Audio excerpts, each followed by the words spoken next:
Assalamualaikum warahmatullahi wabarakatuh. Para pejabat di Kabupaten Tegal yang hadir pada pelatihan kewirausahaan digital di Kabupaten Tegal. Mungkin ada yang mewakili atau yang pengampu urusan ekonomi kreatif. Kemudian juga dari Badan Ekonomi Kreatif yang hadir dan para peserta pelatihan digital kewirausahaan digital yang berbahagia. Pertama, bersyukur kepada Allah Subhanahu wa taala kita bisa berkomunikasi meskipun tidak langsung pada kesempatan hari ini, dan mudah-mudahan kita semuanya dalam keadaan sehat. Allahumma amin. Yang kedua, saya perlu menyampaikan permohonan maaf yang sebesar-besarnya karena tidak bisa hadir secara fisik karena kondisi di DPR. Kita tahu bahwa sampai tadi malam kita masih di karantina, tidak boleh keluar dari lingkungan DPR RI karena menyelesaikan tahapan-tahapan awal dari tanggal 1 pelantikan sampai tadi malam, pelantikan pagi, kemudian sampai tadi malam masih membentuk alat kelengkapan dewan dari pimpinan, dan alhamdulillah berjalan lancar. Seiring dengan itu juga ada kita membentuk alat kelengkapan MPR, Majelis Permusyawaratan Rakyat. Kita sedang menunggu hasil-hasil dari DPD RI karena MPR RI itu terdiri dari DPD dan DPR. Dan DPR alhamdulillah sudah selesai, hanya kita menunggu dari DPD RI karena siapa yang akan diajukan nanti insya Allah ini nanti tanggal 2 ini yang bertepatan dengan acara di Tegal ini adalah menentukan ketua kelompok DPD dan fraksi-fraksi, kemudian mengajukan calon pimpinan MPR.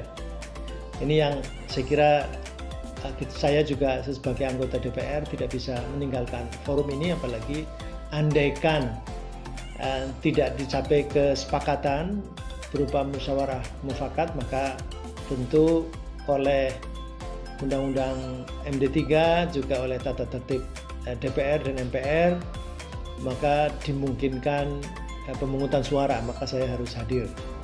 Ini sekali lagi mohon maaf yang sebesar-besarnya, mudah-mudahan tidak mengurangi makna dari pelatihan sekarang ini.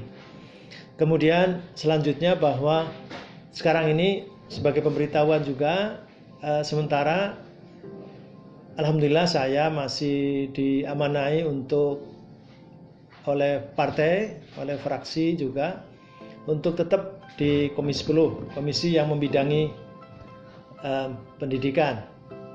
Tentu kita tahu bahwa Komisi 10 itu bermitra dengan Kementerian Pendidikan Kebudayaan, bermitra dengan Kemenristekdikti, bermitra dengan Kementerian Pariwisata, Kementerian Pemuda Olahraga, Badan Ekonomi Kreatif, dan Perpustakaan Nasional.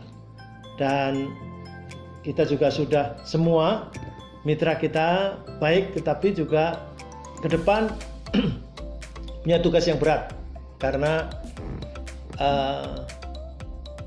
RPJM yang nanti akan didorong kepada menciptakan SDM unggul untuk supaya Indonesia maju, konon seperti itu oleh Presiden yang sekarang. Oleh karenanya ini bertumpu kepada komisi-komisi yang membidangi peningkatan sumber daya manusia. Ini termasuk Komisi 10. Jadi ini tugas berat, dan salah satunya adalah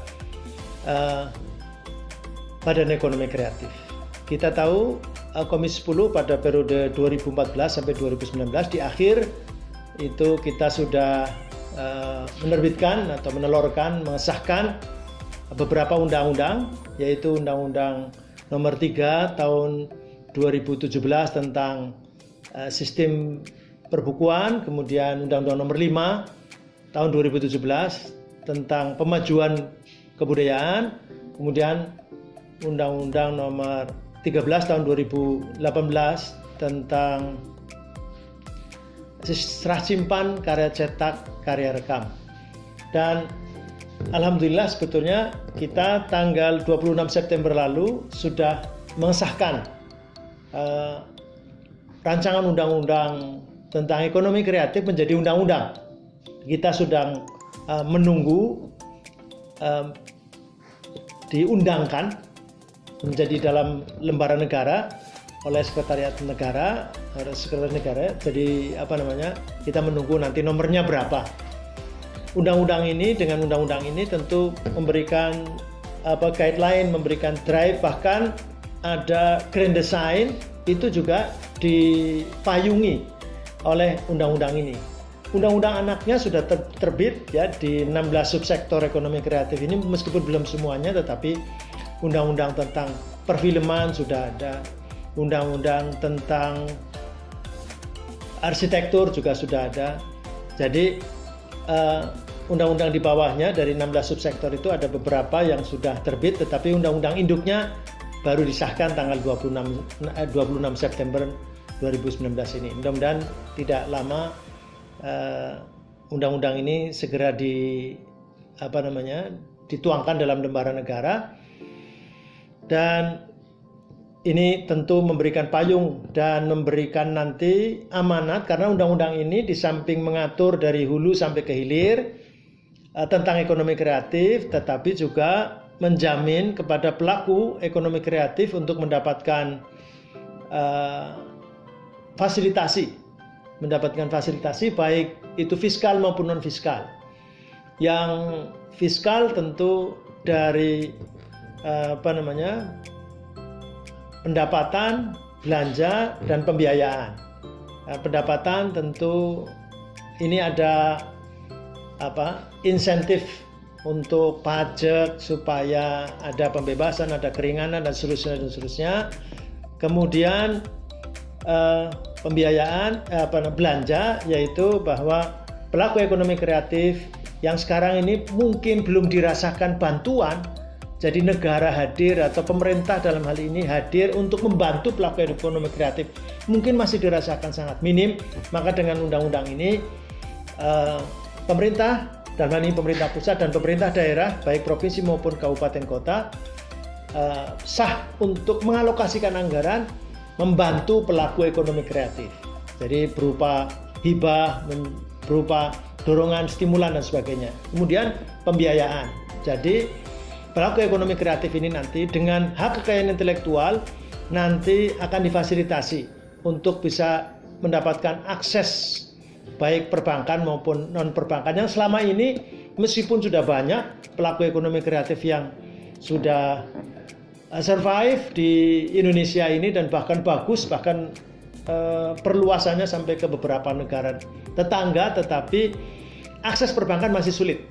Jadi ini diakui sendiri oleh OJK dengan diundangkannya tentang undang-undang tentang ekonomi kreatif. Mudah-mudahan ini nanti bahkan hak kekayaan intelektual yang tertulis, yang tercatat, atau mungkin ada sertifikatnya dan sebagainya, baik itu paten atau merek atau apa, maka itu bisa menjadi kolateral atau menjadi jaminan di perbankan. Jadi ini ekonomi kreatif. Nah, di samping juga ada grand design. Kita tahu pendidikan nasional saja belum ada grand design atau rencana induknya. Sementara ekonomi kreatif ini sudah ada rencana induknya. Kita tahu bahwa negara-negara yang sekarang ini survive, bahkan negara yang lahir bareng dengan kita Indonesia, yaitu misalnya Korea Selatan, itu sekarang menjadi mercusuar, menjadi sangat tinggi, menjadi sangat hebat. Kenapa? Karena mendorong ekonomi kreatif.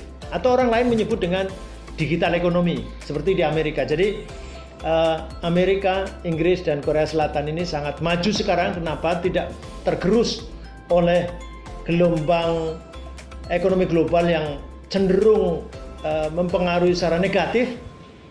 Tiga negara ini maju dengan ekonomi kreatif, dan kita tahu bahwa Indonesia ini punya potensi besar dalam hal ekonomi kreatif. Dari 16 subsektor itu, tanpa ada intervensi dari pemerintah pun, itu K2F, yaitu kuliner, kriya, dan fashion, itu sudah survive, bahkan sudah sangat digandrungi, bahkan ini menjadi tumpuan ekonomi Indonesia. Nah, belum lagi yang lain yang punya potensi, yaitu musik, film, dan game atau animasi juga.